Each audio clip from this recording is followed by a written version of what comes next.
Voy a hablaros sobre este libro que acaba de aparecer en ediciones Olobionte, coordinado por Federico Fernández Giordano, un volumen titulado, como veis, Cyborgs, Zombies y Quimeras, la cibercultura y las cibervanguardias. Es un volumen que viene a complementar el magnífico libro que publicaron sobre ciberfeminismos y con el que hace pareja, y realmente se trata de una enciclopedia, tiene 400 páginas, con una cantidad enorme de materiales vinculados a la cultura cyborg, a la cultura cyborg.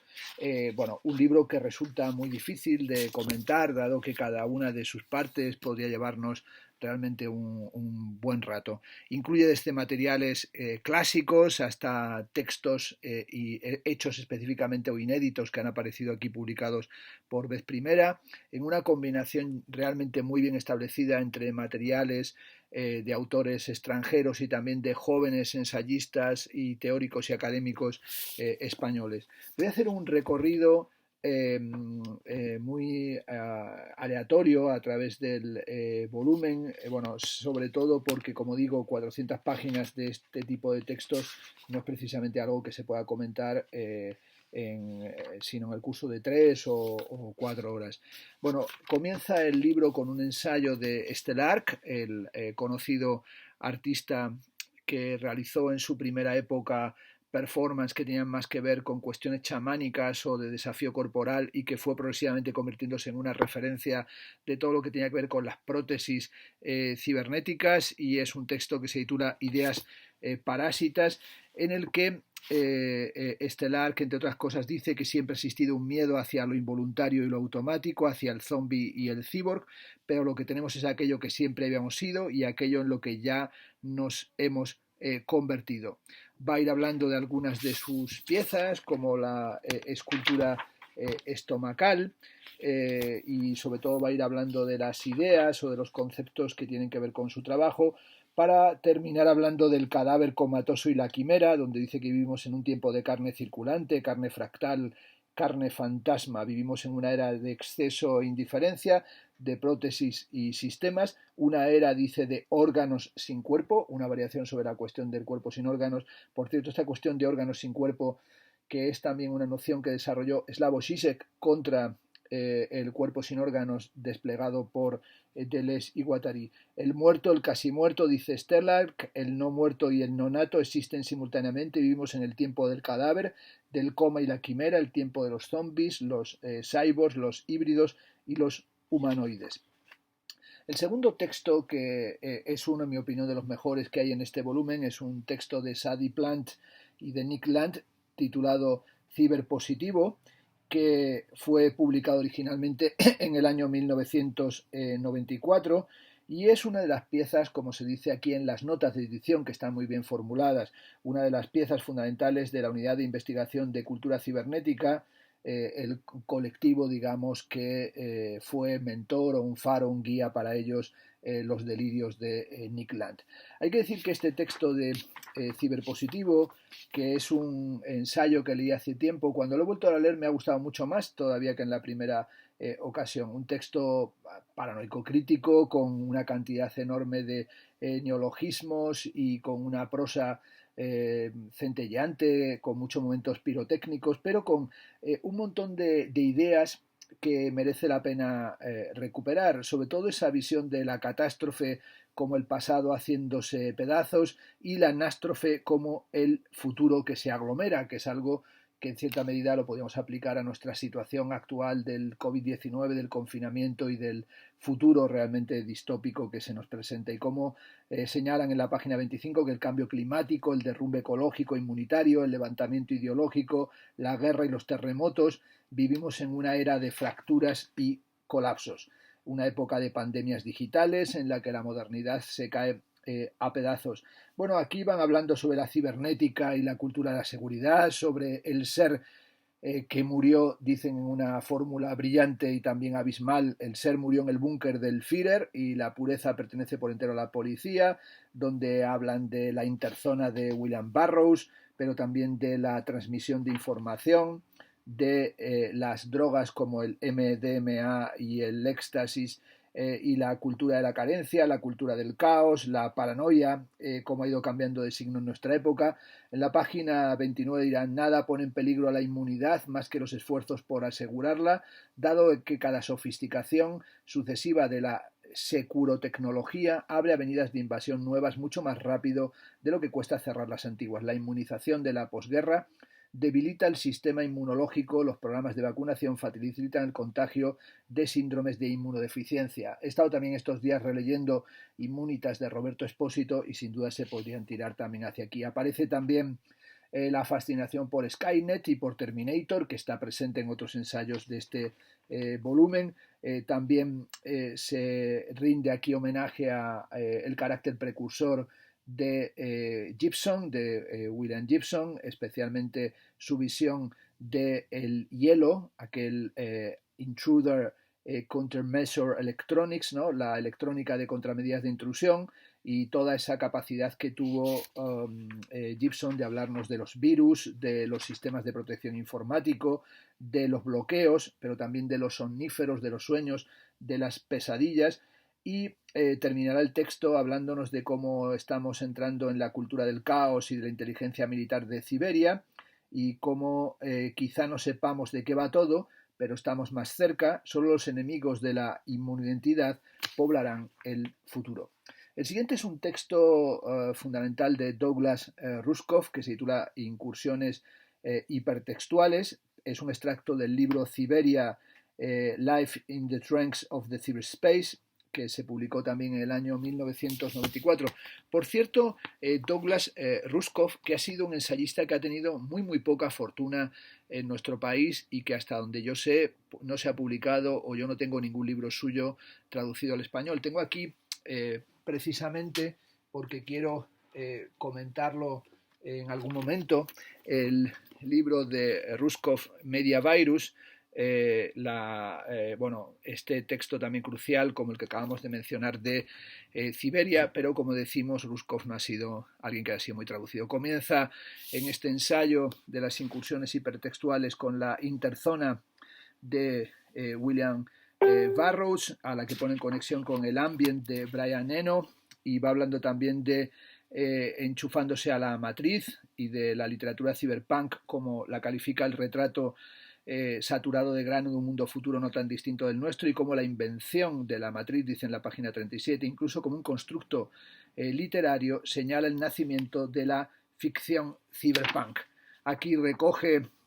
un pasaje crucial del origen de la literatura cyberpunk, que es el pasaje de Neuromante, más extenso, pero el que yo citaré solo una parte, que dice que el ciberespacio, una alucinación consensual experimentada diariamente por billones de legítimos operadores en todas las naciones, por niños a quienes se enseña altos conceptos matemáticos, una representación gráfica de información abstraída de los bancos de todos los ordenadores del sistema humano, una complejidad inimaginable, líneas de luz clasificadas en el no espacio de la mente, conglomerados y constelaciones de información, como las luces de una ciudad que se aleja. Es una cita que ha sido repetida en innumerables ocasiones, pero sin duda es una anticipación de ese mundo en el que vivimos, en el que aparecen toda esa mezcla de retratos o de paisajes de pesimismo, pero también de representación de una humanidad que será programable o que ya estaba sometida al proceso de la programación. Bueno, va a analizar también la relación que tiene William Gibson con Thomas Pynchon y con la cuestión de la paranoia y el funcionamiento de lo cibernético o de esa Siberia como una alucinación consensuada, y dirá que Gibson y los suyos son cyberpunks no porque se sientan atraídos por los hackers, sino porque de alguna manera entienden la totalidad de la experiencia humana como una especie de red neuronal, pero también como un ámbito en el que se despliegan todo tipo de cosas compulsivas, y aquí es donde se va a empezar desde el principio a diseñar o a presentar la idea de una Siberia siniestra, algo que será familiar pero que también se volverá extraño y que nos ofrecerá posibilidades pero que también reprimirá otras. Termina el ensayo diciendo que la única arma efectiva contra la terrible visión de una Siberia fría y oscura es el regocijo, la gratitud por el espacio le otorga al surfer una orientación y un equilibrio dentro de Siberia. Por eso el arte y la literatura son cruciales aquí para traer el anuncio jubiloso de un mundo que se desplaza hacia el hiperespacio. No importa lo sombríos y pesimistas que puedan ser sus temas, estos autores todavía se deleitan en revelar las texturas y posibilidades de un espacio liberado de las ataduras físicas del mundo lineal y predecible. El siguiente es un ensayo de Arthur Crocker, que también es un autor muy importante de todas estas primeras generaciones del discurso cyborg o cyberpunk, también muy poco traducido al español, un autor que hizo mucho hincapié en hablar de otra manera, por ejemplo, sobre la condición posmoderna. Y aquí este texto, este fragmento de Carne Data, pertenece a Data Trash, que es un libro también que hace tiempo tengo, que se subtitula The Theory of the Virtual Class, en alusión al famoso texto de Thorstein Veblen sobre la teoría de la clase ociosa, publicado también en el año 1994. Comienza Arthur Crocker hablando de cómo la conciencia personal no tiene nada que ver ante el destino que le aguarda a la carne en la web. La web, dice Crocker, es el espíritu objetivo de Hegel, destotalizado y con forma de circuitos. Hablará de cómo aparecen los geeks y los cibernatos y cómo los geeks abrazan el destino de la data danza nietzscheana y se dedican, dice, a mutarla con cualquier cosa que provenga de la basura data, desde mensajes de email carentes del menor discurso o disciplina escritural hasta los más irritantes juegos de data, es decir, los data games. Señala en la página 48 que más allá del capitalismo el siglo XXI será testigo del ascenso triunfal de la clase virtual como el impulso histórico dominante de la próxima época. Y ofrece aquí un glosario de la basura data con términos como Adobe Photoshop, búnker estado, cibernato, cultura crash, de la que dice que la cultura crash acontece tras el agotamiento de todos los significados. La sociedad postmoderna es una post-crash en la que todo acelera y acelera para llegar a la quietud. Habla también de la cultura excrementicia, de la cultura virtual, de las élites virtuales,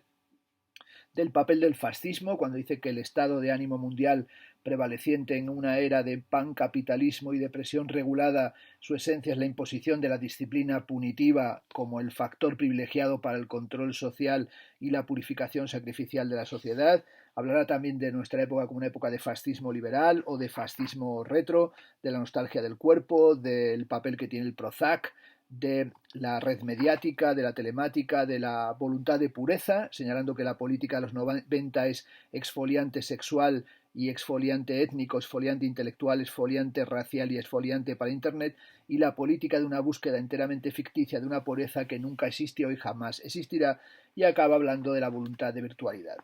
El siguiente texto es un texto de el colectivo, como decíamos, impulsado por Nick Land, de esa red de análisis cibernéticos de CCRU, que se titula Máquinas Enjambre, que es parte de una performance que se realizó en el año 1996 para una conferencia de Sadie Plant, en la que participaron Robin McKay, Mark Fisher, Sadie Plant y Nick Land como los que califican aquí de núcleo duro del CCRU, y elaboran aquí un texto que es un texto de cat-up, un texto lleno de frases fulgurantes, de sugerencias, también de sin duda delirios, donde hablan del hipercapital fotónico que digitaliza la escatología, de la desinformación, del mapeo y del virus, de los happenings autoprogramados, donde rinden homenaje o mencionan a Baudrillard, que sin duda es fundamental para este colectivo. Bueno, en cierta medida podemos decir que el grupo de Land, este grupo del CCRU, son una singular mutación de los ámbitos periféricos de la Academia Británica, que van a recibir de forma tardía algunas manifestaciones del pensamiento francés contemporáneo, y de la misma forma que en los Estados Unidos va a surgir a partir del año 66 con el encuentro de la Johns Hopkins University de toda esa ola del postestructuralismo. En este caso, en el contexto británico, lo que sucede es que a través de la particular lectura o recepción que hace Nick Land tanto de Baudrillard cuanto de Deleuze y Guattari, pues van a producir una especie de efervescencia teórica que tiene mucho de paranoico delirante o de paranoia crítica en el sentido daliniano, con un enorme perfil estético, pero también con ciertas implicaciones de carácter político, que tiene también el carácter de un desafío al carácter más lento y refractario de la academia o de las formas universitarias y de los modos y los discursos establecidos en las universidades británicas, y cómo estos autores o este colectivo de experimentadores teóricos, académicos y artísticos jóvenes pues van a encontrar en Antiedipo y en Mil Mesetas y también en Baudrillard la posibilidad para desplegar sus teorías, y es el núcleo del que surge toda esa propuesta, todo ese proyecto que lo conocemos ahora así de un modo muy general como aceleracionismo, con todas las matizaciones que hay dentro de él, ¿no? Y aquí en este texto de las máquinas enjambre hablan de Baudrillard, que para ellos marca la transición hacia circuitos sociales que pueden ser descritos nostálgicamente como alienados. Hablarán de cómo la política fracasa espectacularmente y el espectáculo, aquí están en una mezcla entre Baudrillard y Debord, es lo único que mantiene viva la política, las cosas no suceden en el campo visual, están corriendo como un socius ciego y como un mundo desterritorializado. Esto es evidentemente lectura pura y dura de Deleuze y Guattari, específicamente del Antiedipo, y cómo lo impersonal es apolítico, con este juego con la idea de lo personal es político que aparece en el feminismo. Bueno,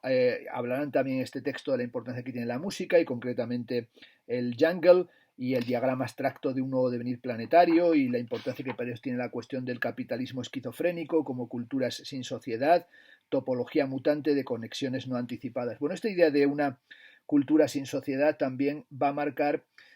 las preocupantes líneas políticas que también surgen desde aquí, porque esta cuestión de una cultura sin sociedad, en el fondo, en los años 90, cuando lo están soltando, ya en este despliegue de la globalización finisecular del final del siglo XX, tiene algún rastro no solamente post-punky, sino también incluso ultra-thatcheriano, podemos decir, porque esta idea de no existe la sociedad es sin duda, como sabemos, la consigna política que presentó Margaret Thatcher cuando consigue hacerse con el gobierno en el comienzo de los años 80. El siguiente es un texto en esta línea. Hay que decir que la antología está muy bien articulada porque, no, como hemos visto, comienza con el texto estelar para marcar la importancia que tiene la experimentación artística, y luego comienza con textos de los años 90, con los textos del 94, y nos ha ido presentando, como hemos visto, ahí los textos de Nick Lang, Sadie Plant, de Crocker y de Ruskov, y aquí aparece pues Mark Fisher, que también, como hemos visto, estaba vinculado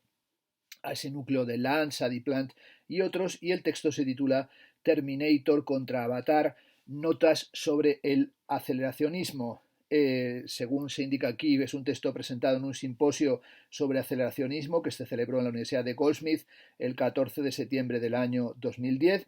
y está incluido en la antología que prepararon Armen Avanesian y Robin McKay, que se publicó en el año 2014, Accelerate de Accelerationist Reader. Bueno, Mark Fisher no necesita presentación para el público ya en nuestra lengua, dado que han sido traducidos sus libros de una manera acelerada, también haciendo juego con esta idea del aceleracionismo. Se tradujo en Caja Negra el realismo capitalista, se han ido traduciendo también Los fantasmas de mi vida, el primer volumen y ahora sale el segundo del blog K-Punk, y también ha aparecido The War and the Hurry en la editorial Alpha de Kai, y hoy es uno de los autores más citados en los ambientes académicos, culturales, artísticos, curatoriales en nuestro país, incluso entrándose en lo que parece ahora una preocupante inflación, o casi podemos decir una inflación que va a conducir, me temo, a la obsolescencia vertiginosa. Bueno, este texto de Mark Fisher, Terminator contra Avatar, es en realidad una lectura de la introducción que hace Ian Hamilton Grant a la traducción de la economía libidinal, y sobre todo qué es lo que aportó Jean-François Lyotard, pero sobre todo qué es lo que aportaron Lyotard, Deleuze y Guattari, Lucy Irigaray y Jean Baudrillard, que aportaron a su generación, al colectivo de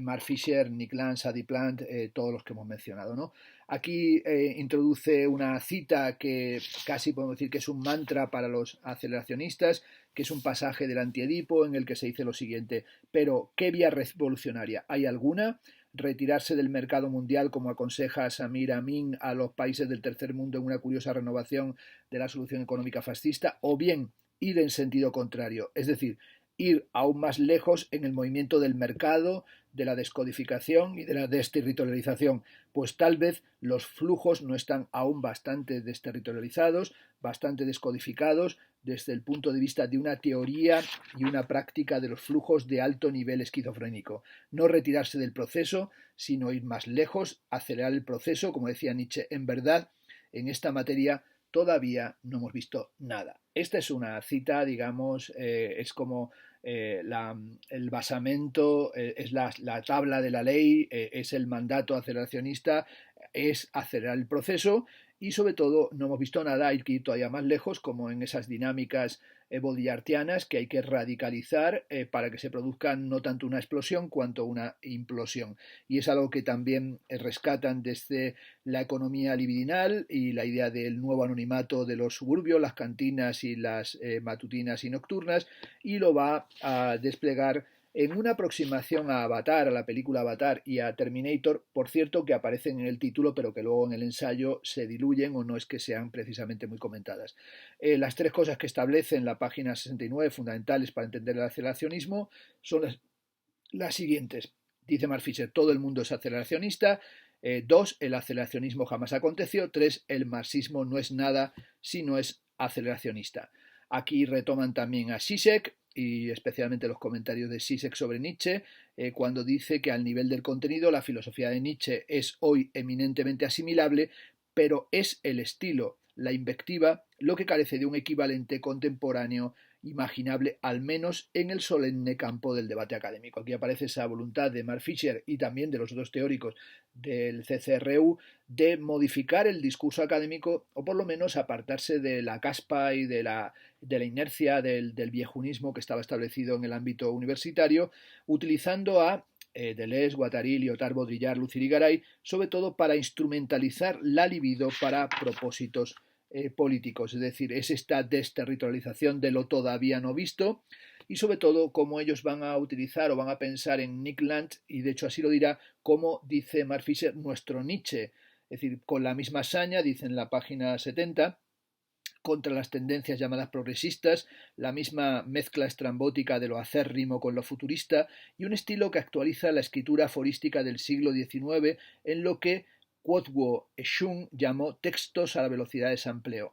Bueno, es entonces el ensayo aquí no tanto una interpretación de Avatar y Terminator, cuando un intento de explicar de dónde viene Land, de dónde procede Land, de qué trata su filosofía, a la que brevemente describe Fisher de la siguiente manera. Es el deseo maquínico de Deleuze y Guattari, desprovisto sin contemplaciones de todo vitalismo bersoniano y retroensamblado a la pulsión de muerte freudiana y a la voluntad de Schopenhauer. Esto es una teoría como ficción cyberpunk y sobre todo una aproximación al deseo maquínico a través del despliegue de lo que hemos llamado antes con Ruskov, Siberia, y sobre todo una reflexión sobre el individualismo neurótico hiperedipizado que van a ir convirtiéndose en la tendencia cultural dominante y cómo el aceleracionismo puede funcionar, piensa Mark Fisher, como una estrategia anticapitalista. También al final del ensayo hablará de la importancia que tiene para él las teorías de Frederick Jameson, concretamente cita el magnífico ensayo de Jameson, Walmart como utopía, y sobre todo cómo hay que ir más allá del bien y del mal y volver a plantear una reflexión en línea con el manifiesto comunista. Dice Jameson, el manifiesto comunista propone ver al capitalismo como el momento más productivo de la historia y el más destructivo a la vez, y enuncia el imperativo de pensar el bien y el mal simultáneamente en tanto dimensiones inseparables e inextricables del presente. Esta es una manera más productiva de trascender el bien y el mal que el cinismo y el desorden que tantos lectores atribuyen al programa nietzscheano. Y termina el ensayo diciendo que es tiempo de dejar atrás la lógica de la revuelta fallida y pensar una vez más hacia delante. Bueno, he comentado los textos de la primera parte del libro que se titula Neuromantes, Replicantes, Terminators. La segunda parte se titula Ciberarte, Net Art y Teoría de los Medios, y en ella comienzan con el manifiesto de los medios inestables, que está publicado por V2-Organization, y bueno, se trata de un manifiesto realizado en el año 1987 por el Instituto de los Medios Inestables, y sobre todo hablan de cómo el arte tiene que ser destructivo y constructivo. Es un textito breve, más que nada recogido aquí por lo que tiene de texto epocal o de texto que anticipa dinámicas que se van a ir produciendo desde el final del siglo XX y sobre todo actualmente. El segundo es un texto de Hacking Bay que se titula Un credo media para el fin de siglo. Es un documento electrónico datado en 1999. Bueno, Hacking Bay, autor sobre todo sobradamente conocido por Taz, por su libro Zonas temporalmente autónomas, que es un libro que seguramente la semana que viene comente aquí en el canal, porque es un libro que ha sido citado, comentado, parodiado, utilizado en los últimos tiempos, bueno, desde hace ya años de una manera constante. Bueno, en este texto Hacking Bay habla de cómo los media construyen la imagen de la falsa subjetividad empaquetada y vendida al consumidor como un simulacro de sus propios sentimientos, de sus opiniones personales o de su subjetividad. Bueno, es uno de esos textos de requiem por los media y sobre todo de qué estrategias se pueden tener con respecto a ellos, que en la página 87 dirá Hacking Bay que primero hay que invertir nuestras energías en los medios íntimos que puedan todavía tener un papel genuino en nuestras vidas diarias y los demás, y en segundo lugar hay que relacionarnos con los medios masivos a través de la evasión, a través de la destrucción, es decir, la creatividad tendrá que ser en este caso una creatividad destructiva. El segundo es un texto que se titula Surreal Draculandia, que es el catálogo de la exposición escrita por el colectivo Surreal, que son unos colectivos de artistas rumanos para la Bienal de Venecia del año 1993, en el que sobre todo hablan de cómo nos encontramos en una época en la que parece que la supervivencia solamente se consigue a través del cinismo, y en este texto estos artistas van a rendir también cuenta de la influencia que para ellos tiene o que ellos tienen con respecto a Bataille, a Deleuze, a McLuhan y a Baudrillard, pero también a Duchamp y a Buñuel, y cómo la simulación de la realidad para la realidad de la simulación nos lleva a crear hoy una especie de parque temático de fantasía que es al final el parque temático de la realidad. El siguiente es un texto crucial del Critical Art Ensemble que se titula Poder nómada y resistencia cultural. Otro texto del año 1994, tenemos que darnos cuenta de que este momento 1994 es un momento de enorme agitación y de enorme dinámica creativa en toda esta cuestión del cyberpunk o de la crítica o del arte que surge en relación con los nuevos medios y con las nuevas tecnologías. Y en este texto del Critical Art Ensemble se dice que tal vez sea un acto utópico comenzar con la afirmación de que la resistencia empieza y acaba con un, dicen, nietzscheano desprenderse del yugo catatónico inspirado por la condición posmoderna. Bueno, van a ir hablando de cómo hay que plantear una nueva guerra de guerrillas. Aparece aquí toda esa cuestión del nomadismo y la nomadología, por ejemplo, en relación al papel de los escitas, ¿no? Como aparecen en las guerras médicas de Heródoto, ¿no? Como una horda que no tenía una estrategia militar o que parecía que era una horda errante, y como el miedo, dicen, a los escitas estaba justificado dado que estaban en constante ofensiva militar, aunque nadie sabía muy bien cuáles eran los límites de su espacio y de su territorio, y como aquel modo arcaico de poder distribuir y de estrategia predatoria de los escitas tiene que ver hoy con cómo se despliega el poder del capitalismo tardío y cómo el modelo arcaico del poder nómada, que fue alguna vez el modelo o el instrumento de un imperio inestable, ha evolucionado hacia otras formas del dominio, otras formas del imperialismo. Van a señalar también la importancia que tiene para el Critical Ensemble las teorías de la economía del gasto, de la economía sacrificial de Jos Bataille, y también la cuestión del cuerpo sin órganos, otra vez de Deleuze y Guattari, cómo aparece hoy por todas partes en la experiencia cotidiana, y cómo el cuerpo sin órganos no es ya algo que vinculen con Acto, al que de hecho citan, sino que dicen en una brillante afirmación: el cuerpo sin órganos es Ronald McDonald y no una estética esotérica. Después de todo, existe un lugar para la comedia y el humor crítico como medios para la resistencia. Tal vez sea la mayor contribución de la internacional situacionista para la estética posmoderna. El Nietzsche que danza, dicen, continúa con vida. Bueno, hablarán de que es el momento de dirigir nuestra atención a la resistencia electrónica, al búnker y al poder nómada, pero sobre todo esta crítica que hacen de la ciberrealidad como una especie de utopía democratizadora para señalar cómo la alienación se mantiene y cómo existen búnkers sedentarios. El texto termina diciendo que el poder nómada ha generado pánico en las calles con sus mitologías de subversión política, de deterioro económico o infección biológica, y esto produce a su vez la ideología de fortificación que exige la construcción de los búnkeres. Esta vez es necesario ir un paso más allá y adentrarse en el interior del búnker para perturbar su ilusión de seguridad y derribar las barreras. El pánico y el caos generalizados son la apuesta del activista cultural posmoderno.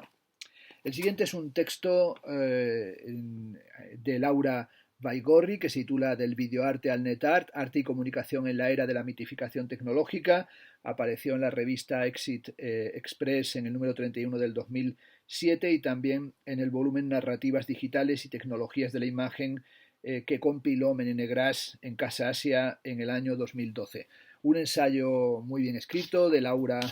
Baigorri en el que hace una revisión de los orígenes del videoarte y del netart, sobre todo señalando cómo tienen un origen utópico tecnológico, pero también se basan en mitos y en fakes, ¿no? Señalará que, por ejemplo, el tan repetido origen del netart, que sería, bueno, pues un correo electrónico podrido que le llegó a Buk Kosik, y como el término netart es el de ese correo que le envió la lista holandesa NetTime, y dice así: en diciembre de 1995 Buk Kosik recibió un mensaje enviado por un mailer anónimo. Debido a una incompatibilidad de software, el texto era un abracadabra en ACE prácticamente ilegible. El único fragmento que tenía algún sentido se veía algo así como 8G, netar, y quedó muy impresionado por esas formas y esos elementos que no significaban nada, pero de repente aparecía ahí net.art, y esta sería la primera vez que aparecería eso, y por tanto eso denomina esta forma artístico-cultural. También eso lo vincula Laura Baigorri con la cuestión de cómo Nam June Paik aparecería como el padre del videoarte porque habría grabado la comitiva del Papa Pablo VI en Nueva York en el año 1965. Dice que con el dinero que ganó una beca de Rockefeller Foundation compró una de las primeras portapacks que se comercializaban en los Estados Unidos, y el 4 de octubre del 65 vio pasar al Papa y grabó la pieza de esa llegada del Papa. Bueno, lo que Laura Baigorri señala es que no hay ninguna constancia de que el mail del que habla Buk Kosik sea otra cosa que una fantasía, un fake, y que también es un fake lo de Nam June Paik, dado que la visita del Papa se produjo en 1965 y la portapack con la que dice que le grabó, pues resulta que llegó al mercado en 1967, es decir, 2 años después de la época en la que él dice que lo grabó, y por tanto es una especie de montaje y es un fake, y es dos formas artísticas tecnológicas que crean una ficción en su propio origen. Lo que va a analizar también Baigorri es cómo tienen que ver con la idea o los modelos de autogestión y de espíritu comunitario, y cómo van a ir apareciendo una serie de ámbitos y espacios fundamentales tanto para el videoarte como para el netart, que hay una vocación social de activismo y de activismo, una voluntad de hacer una crítica tecnológica de la propia red, también todo lo que tiene que ver con el cuestionamiento de la autoría, de la participación, y también la obsesión por los niveles de interactividad y el papel también pionero de ciertos trabajos, como sería el caso del File Room que puso en marcha en el año 1994 Antoni Muntadas. El último fragmento de su ensayo de Baigorri se titula Seguimos robando el fuego a los dioses, y dice así, dice: a pesar de ser sistemáticamente frustrado a corto plazo, este deseo de democratización del que hablábamos al principio dista mucho de extinguirse. En 2004, cuando justo se había cumplido una década tras la aparición del NetArt, las expectativas tornaron a avivarse tras las nuevas promesas igualitarias de la web 2.0, con Blogger, Wikipedia, YouTube, Flickr, MySpace, WordPress, Facebook, que hablaban de toda esa interactividad. Bueno, ahora que lo vemos ya no en el 2004, sino que lo vemos desde el 2020, también tenemos o podríamos hacer juicios así bastante más ácidos sobre qué papel ha tenido esas tecnologías en la democratización o no, o en el control democrático, en nuevas dinámicas artísticas o no, o tal vez las hayan frustrado, ¿no? El siguiente texto es de Rosa Michman, es el manifiesto Glitch, que se subió a la web en el 2009, y se trata de un texto, bueno, articulado como si se hubiese producido una serie de errores o de ratas, y generando esa dimensión del glitch. Y entonces habla del ruido y del factor del ruido y del factor de los artefactos de ruido, actenómada de los artefactos del ruido, del vacío de significado, de los desvíos, de los cortes, del glitch como el exoesqueleto del progreso y la experiencia de la interrupción en la forma, la ruptura y la grieta, y cómo se puede crear una estética crítica transmedia de los artefactos glitch, y cómo el ruido viaja nomádicamente por los videopaisajes acusmáticos. Bueno, tiene ideas interesantes en el texto, aunque hay momentos en los que es un tanto infantilizante, es decir, una especie de casi regresión tecnológico contemporánea, incluso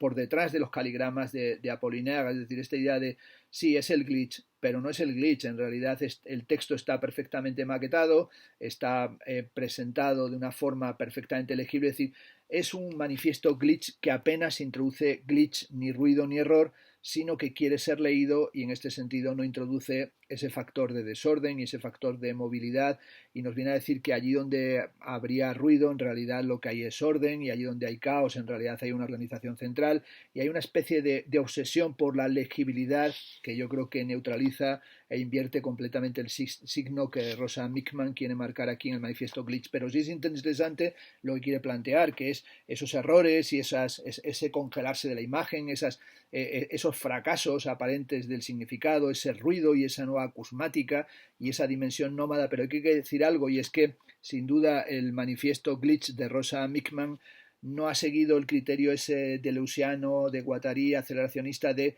tenemos que ir todavía más lejos, es decir, no ha radicalizado darle glitch a su manifiesto glitch. El siguiente es un texto de Nayef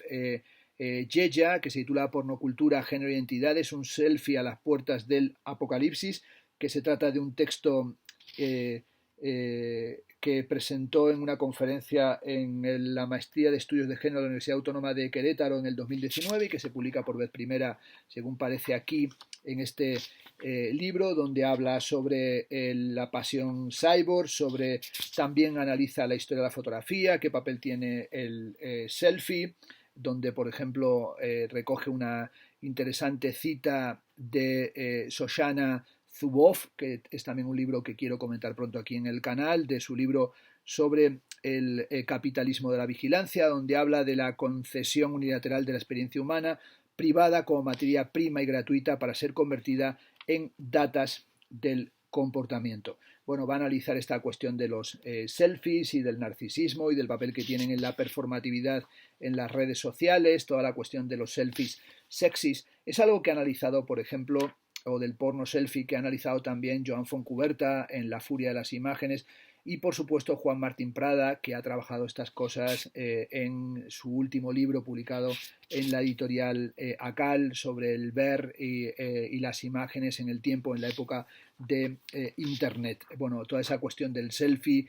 y la gratificación instantánea, pero también las interrupciones constantes. El siguiente es un texto de Alejandra López Gabrielidis, que se titula Infomaterialidad, y se trata también de una ponencia que realizó en el año 2017 en la Facultad de Geografía e Historia de la Universidad de Barcelona, y en él va a ir hablando sobre esta cuestión de la información y la infomaterialidad y la datificación, y sobre todo también, bueno, la contaminación, tanto la computacional cuanto la atmosférica, hablando de lo que fue la nube de aire contaminado que invadió Nueva Delhi en el año 2016, y cómo la población tuvo que ser confinada, que al leerlo pues me recordaba el confinamiento evidentemente en el que nos encontramos ahora, y sobre todo cuáles son las realidades contemporáneas y cuáles son los materiales o la dimensión semiótico-material en el sentido de Donna Haraway. Hay una parte central con algunas imágenes de Stellark, y toda una parte, digamos, de reconocimiento a figuras cruciales en el debate de lo cibernético o de la cibercultura. La tercera parte se titula Bytes de ciberfeminismo. Es un complemento al volumen que se publicó en esta misma editorial sobre ciberfeminismo. El primero es un texto que se titula Ciberfeminismo, un mensaje de All Boys Network para Nate, y es un texto recogido en la red global de artistas de Think, y es un material del año 1997. El siguiente es un texto de Virginia Barrat, Señores del Tiempo ciberfeministas, que se trata de un material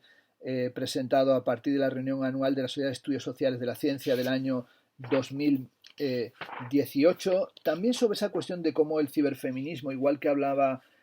Mark Fisher de cómo el aceleracionismo dice en realidad nunca existió. También aquí en el texto habla Virginia Barrat de cómo el ciberfeminismo nunca ocurrió, el tiempo nunca llegó y cómo es un presente imposible, es decir, cómo estamos en un demasiado pronto, demasiado tarde para su momento, y también la cuestión de la diferencia de los regímenes y las formas de crítica contemporánea. El siguiente es un texto de Lynn Hersman Leeson que se titula Cortejando el anticuerpo, deseo y nostalgia en el ciberespacio, un texto que me ha parecido realmente excelente sobre la cuestión del nacimiento del no cuerpo. El siguiente es un texto de Catherine Hayles, que se trata de una de las figuras cruciales del análisis de la cibercultura. Se trata en concreto de un texto que fue publicado en Postmodern Culture en la Johns Hopkins University Press en el año 2000.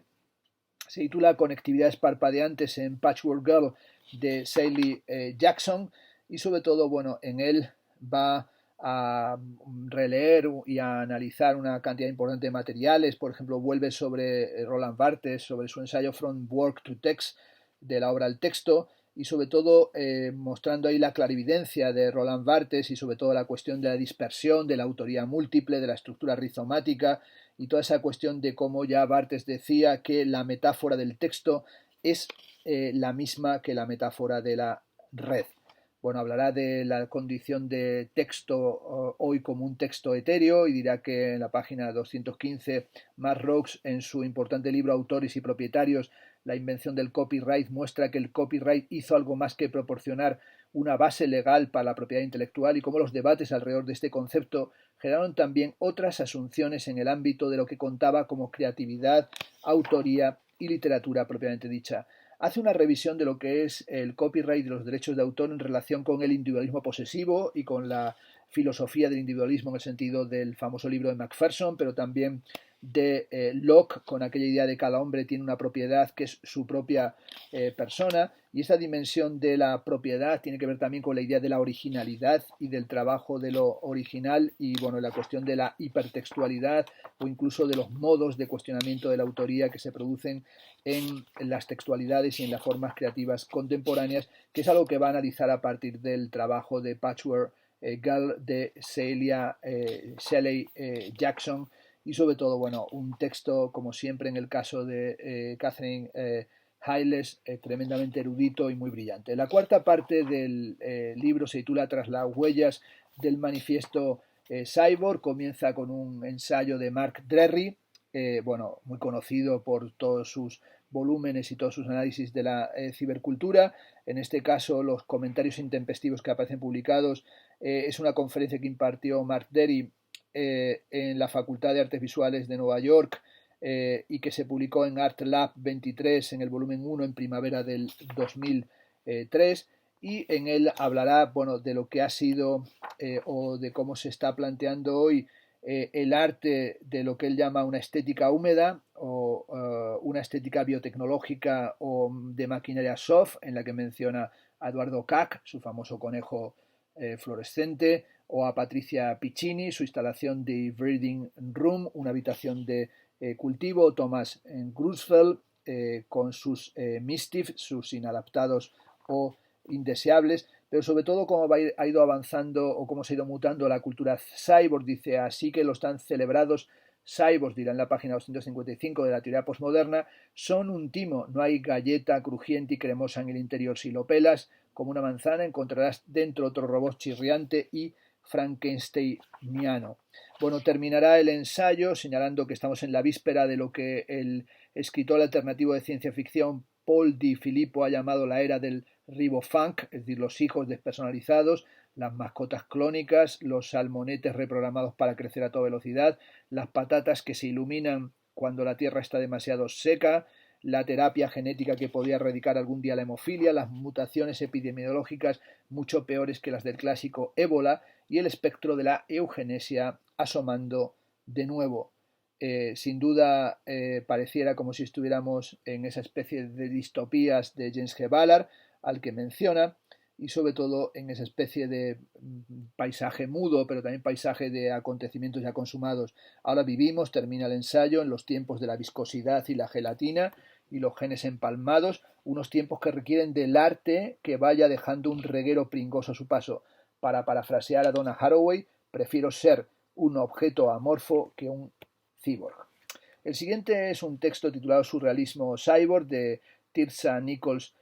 Godive, en el que comienza señalando que le gustaría clarificar que el asunto cyborg y su conexión con la vida cotidiana tienen que ver con Donna Haraway, y en realidad este es un texto que es una revisión de los planteamientos de Donna Haraway, pero también en relación con Matthew Barney y con su particular concepción de la existencia en Cremaster, con todo lo que tiene de una especie de paisaje de magia o de trucos a lo Houdini, que además, como sabemos, cumple un papel dentro del ciclo Cremaster. El siguiente texto es un texto de Ivona Volkart, que se titula La fantasía ciberfeminista para el placer cyborg, que se publicó en el 2004, en el que analiza toda la cuestión del ciberfeminismo y a partir de la cuestión del giro digital, analizando textos de Sadie Plant, de Martha Rosler, pero también del manifiesto ciberfeminista para el siglo XXI, que acaba con la frase de somos el coño futuro, y bueno, también de qué ha sucedido con todas esas dimensiones de lo monstruoso, como sería el proyecto en red de Involuntary Reception de Christine Lucas sobre la cuestión de la mentalidad hacker femenina, y todo eso que, por ejemplo, también analiza de el coño construido a partir de El imperio del sinsentidos de Cathy Hacker, el texto del año 88, y de lo que son las arquitecturas del deseo. Termina señalando que el mito del ciberfeminismo consiste en imaginar una mujer cyborg codificada cibernéticamente y en ocasiones tecnológicamente hábil. El siguiente es un texto de Francisco Tirado y Martín David de Moura, que se trata de un capítulo inédito de un libro que están preparando o que parece que aparecería ahora en el 2020, y hacen un análisis del cyborg y el óbito, lo llaman así, del objeto, señalando más adelante que el cyborg es algo más que una metáfora, es un dispositivo, dicen ellos, de desvelamiento, y para ello retoman un texto de Henri Lefebvre, que es el texto del ciberántropo, en el que Henri Lefebvre se preguntará si el género humano no estará destinado al fracaso y que habría que crear un acta de bautismo de otra forma del humano, que sería el ciberántropo. Y esa simbiosis entre sujeto humano e información tiene que ver también con cuestiones sociales, por ejemplo, con el papel que va a tener la burocracia y la tecnocracia, la famosa jaula de hierro de Max Weber, y cómo el cyborg habita un mundo que es múltiple, sin límites claros, fraccionado, insustancial, y este mundo solo tiene un problema, y es que la codificación continúa, la condición de poder, de resistencia, de ser y vivir, y hay que traducir la realidad a problemas, dicen, de códigos. Bueno, el siguiente texto, la quinta parte, se titula El futuro, y en esta parte dedicada al futuro incluyen el texto de Ursula K. Le Guin, La ciencia ficción y el futuro, que es una conferencia del año 1985 recogida en el volumen Dancing at the Edge of the World, que se publicó en Grow Press en el año 89, y en él bueno, pues es un texto corto en el que habla Ursula K. Le Guin de que sabemos dónde está el futuro, está frente a nosotros y yace frente a nosotros, y un gran futuro yace frente a nosotros y avanzamos confiadamente hacia él, pero a veces lo miramos y no podemos en ningún momento verlos. Y cómo ella despliega lo que llama la teoría de la ficción transportadora para afrontar esta dimensión de las tecnologías modernas, y también cómo se ha configurado su mito trágico. El siguiente es un ensayo de mi querido amigo y colega Miguel Ángel Andrés Navarro, que se titula El pensamiento anticipado, cultura visual e imagen-tiempo en la obra de José Luis Brea. Me ha parecido realmente muy interesante y llamativo, y sobre todo yo creo que justo que se incluya aquí un ensayo sobre José Luis Brea, porque como apunta ya en su trabajo sobre el net art y el videoarte y las culturas artístico-tecnológicas contemporáneas, Brea es una figura decisiva en el contexto del net art, y muchas veces nos cuesta darnos cuenta de que en el contexto español y en el contexto español, hispano y latinoamericano hay manifestaciones intelectuales, filosóficas, sociológicas, politológicas, artísticas, creativas, que son muy importantes, y tenemos la tendencia a privilegiar y a prestar una desmesurada atención a lo foráneo, y sobre todo a creer que así somos más brillantes y cosmopolitas, y a descuidar lo que hacemos. No lo digo en una clave, creo que no es precisamente mi tono habitual, patriotera o patriótica o de defensa de lo propio, no del terruño, sino sobre todo me parece preocupante que a veces tengamos esa ceguera y esa falta de consideración hacia trabajos que se han realizado en nuestro contexto. Y sin duda, José Luis Brea fue un pensador, dice aquí Miguel Ángel Andrés Navarro, anticipado, y sobre todo, bueno, va a prestar atención aquí Miguel Ángel Andrés Navarro en este texto, que es el resultado de una conferencia que presentó en el Coloquio Internacional sobre las tres eras de la imagen. Pues va a prestar atención a ese libro de Brea, al que califica como un cartógrafo de lo contemporáneo. Va a explicar cuál así fue su trayectoria intelectual y cuáles fueron los procesos y los trabajos que fue llevando, desde el interés por el momento alegórico en el arte a su atención a la cultura postmedial, y sobre todo su aproximación brillantísima a los estudios visuales, y como sirvió como anfitrión y también como agitador de ese debate en nuestro país, por cierto, sin conseguir mucho éxito, porque tuvo de frente a una gran parte de la academia. Analiza el libro Miguel Ángel Andrés Navarro de las tres eras de la imagen, y sobre todo cómo ahí plantea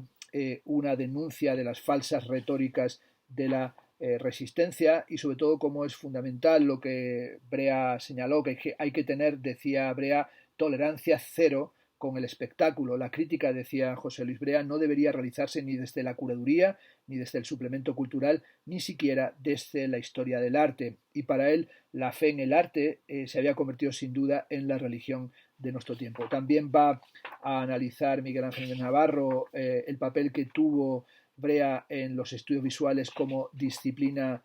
crítica, el análisis del tiempo de la imagen, el tiempo ahora en movimiento, y también cómo incluso Brea llega a una especie de telepatía, de un pensamiento adelantado, y como decía Brea, que conocer es siempre una telepatía, una refabricación de la tensión abstracta que se ecoiza en otro lugar lógico, en otro escenario de producción significante, en el interior oscuro de otro que piensa, habla o figura. Y cómo esa telepatía colectiva 2.0 es una teoría de las multitudes interconectadas. Y terminará señalando cómo en Brea el pensar es siempre un pensar anticipatorio y por tanto un pensamiento arriesgado, y es un pensamiento libre, y sobre todo un pensamiento al que tenemos que volver, y que me parece magnífico que aquí se recupere. El siguiente es un ensayo que es uno de los que me ha gustado también mucho en este libro, que es el ensayo de Mackenzie Work, que se titula Aceleracionismo negro. Es un texto publicado en italiano en el año 2017, y aparece aquí por primera vez en nuestra lengua, en español, y es un texto excelente en el que va a hablar sobre aceleracionismo y afrofuturismo, pero sobre todo va a señalar que tal vez el texto original, o el mejor texto, dice Mackenzie Ward, sobre aceleracionismo, es un texto sobre la negritud, y sería el texto del año 1998 de Kotbo Eshun, que se titula Más brillante que el sol, un libro traducido el año pasado en la editorial Caja Negra y que es un libro que leí con pasión y es uno de esos que he leído, como tantos otros que tengo aquí en el despacho, algunos de ellos frente a mí, que no he tenido tiempo de comentar en el canal porque, bueno, leo más rápido que la disposición o la posibilidad que tengo de emplear tiempo para hacer los comentarios de los libros, pero me da pena no haberlo comentado. En cualquier caso, ahora, a propósito de este ensayo Mackenzie Wark, pues él va a señalar la importancia que tiene ese texto de Kwodzeo Eshun y sobre todo cómo ahí aparece toda la cuestión de la relación de su trabajo con el afrofuturismo y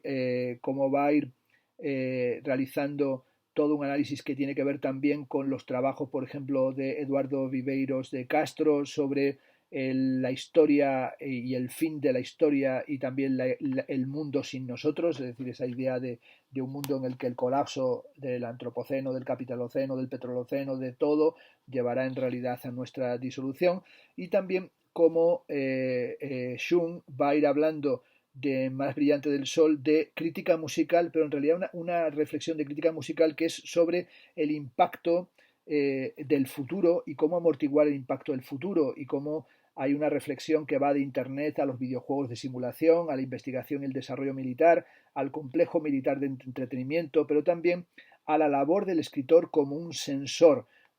que a través de la estética de la música pues, y a través del baile pues va asumiendo la condición contemporánea en una clave muy nichana de ese Nietzsche que nos incita a bailar, pero también muy cercana a el Lyotard y sobre todo al anhelo de lo contemporáneo como algo que nos lleva hacia lo artificial o incluso hacia lo inhumano, hacia una hipercorporización que también en cierto sentido es una descorporización. Hablará de la importancia que tiene el acid house, de la importancia que tiene la psicogeografía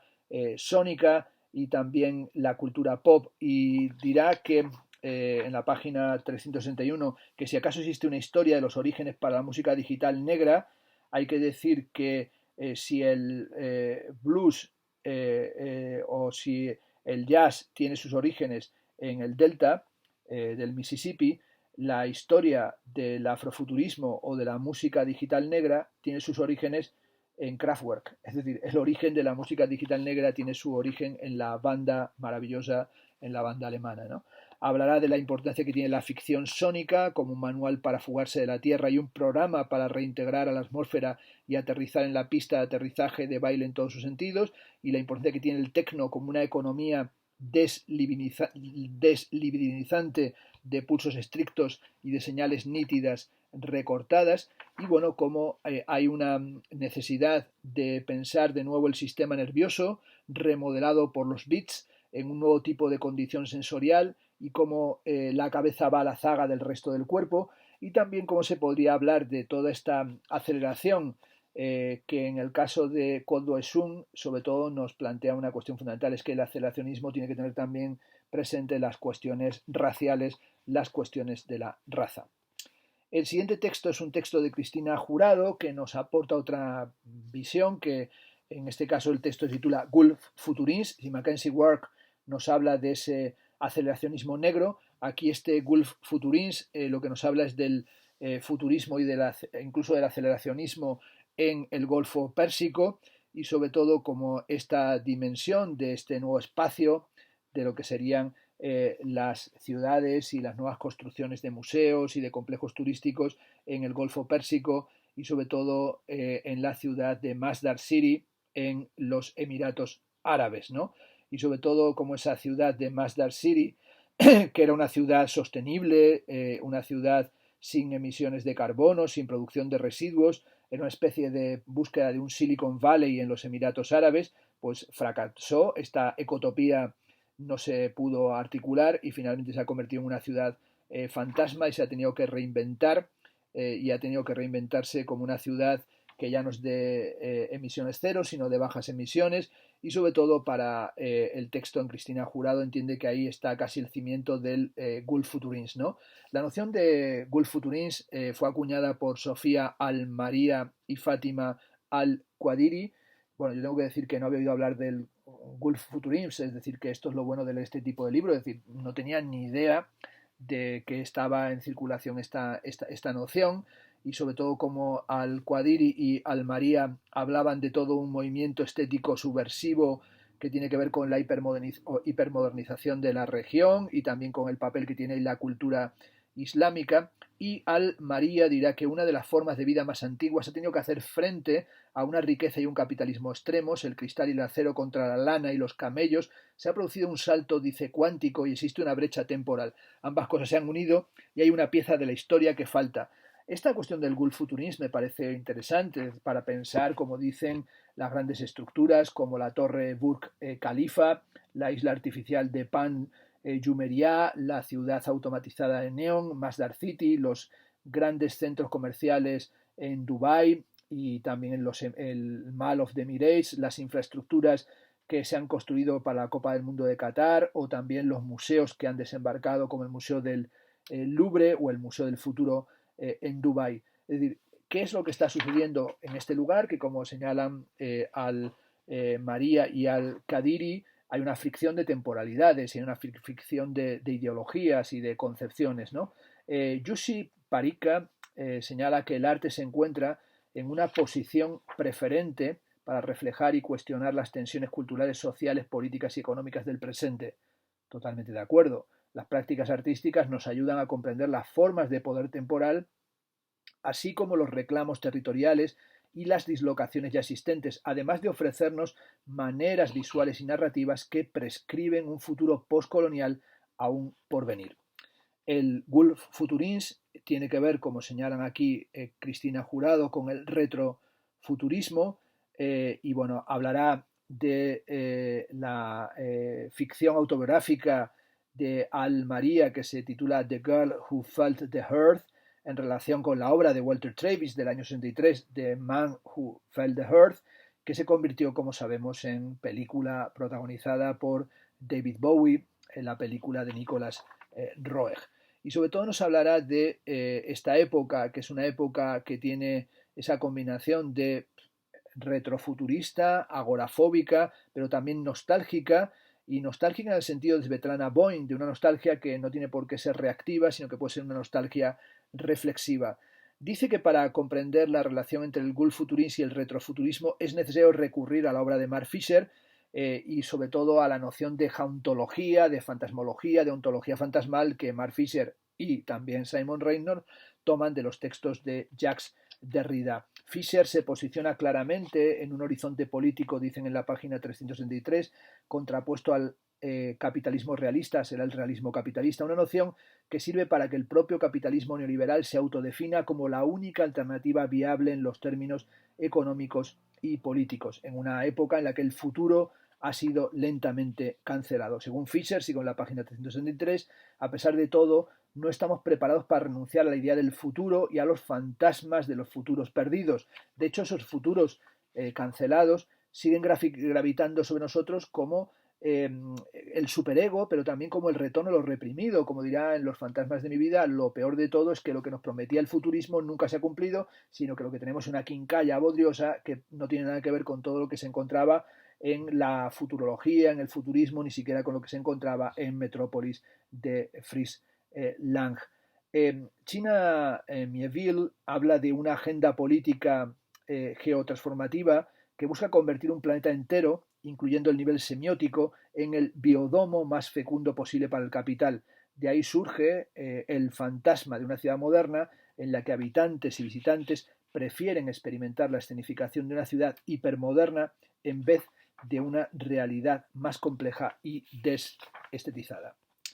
El siguiente texto y el último del libro es un texto de Ramiro Sánchez que se titula La rebelión de los Sogots, que es un texto, según se dice, inédito, parte de una obra en proceso del autor, de un ensayo, aunque algunas partes de este material han sido publicados en la revista argentina Arte Z y en el libro Guitarra Negra, que se publicó en Montevideo, que son proyectos de este teórico, de este ensayista. Bueno, aquí trata la cuestión del horrorismo y del nihilismo cyberpunk,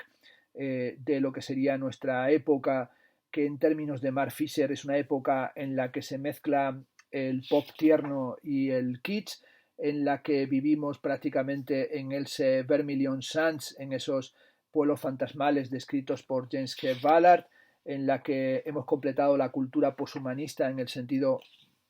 de David Bowie, al que se dedican aquí interesantes páginas, y estamos, bueno, como en una dimensión de angustia de las influencias, sometidos a toda una dimensión vírica,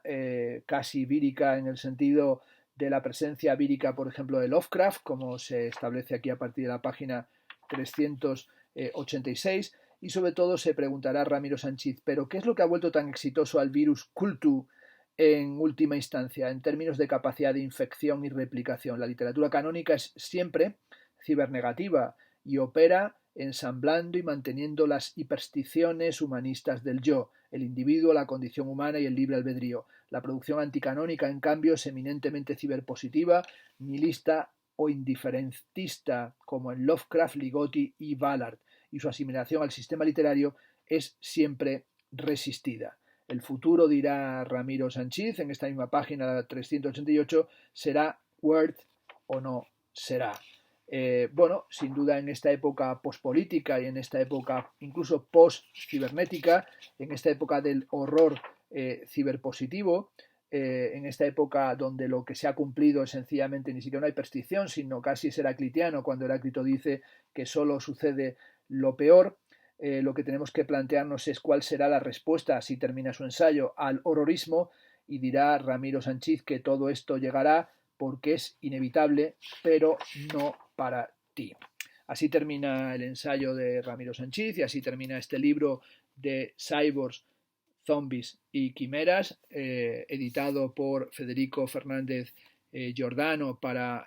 Olivionte Ediciones, un libro excelente que, como he dicho, pues podríamos tirarnos muchísimo más tiempo comentando los textos. Creo que he ofrecido un panorama de más de una hora sobre los contenidos del mismo, pero hay muchísimas más cosas que comentar y sobre todo una mezcla de textos, algunos de ellos absolutamente canónicos y referenciales, con nuevos ensayos, que también nos habla de la viveza y de la pujanza, pero incluso también del desgaste de este tipo de aproximaciones, porque cuando uno termina de leerlos, pues como he dicho, los textos de los años 90, de mediados de los 90, pues ahora resplandecen también con lo que tienen ya de piezas de museo, ¿no? con una arqueología de la cultura global y de la cultura cibernética contemporánea, y también de las inercias retóricas y discursivas que tienen ciertas aproximaciones actuales, y también de las aperturas que tienen y de los nuevos conceptos que se proponen. En cualquier caso, como diríamos, un buen diccionario, que no lo es, una extraordinaria enciclopedia, que en cierta medida sí lo es, un reader muy bien articulado que nos permite aproximarnos a muchas de las líneas de fuga, de trabajo, de intervención artística, teórica, política, social, filosófica y sobre la forma de poder comprender nuestro mundo. Por tanto, un libro altamente recomendable.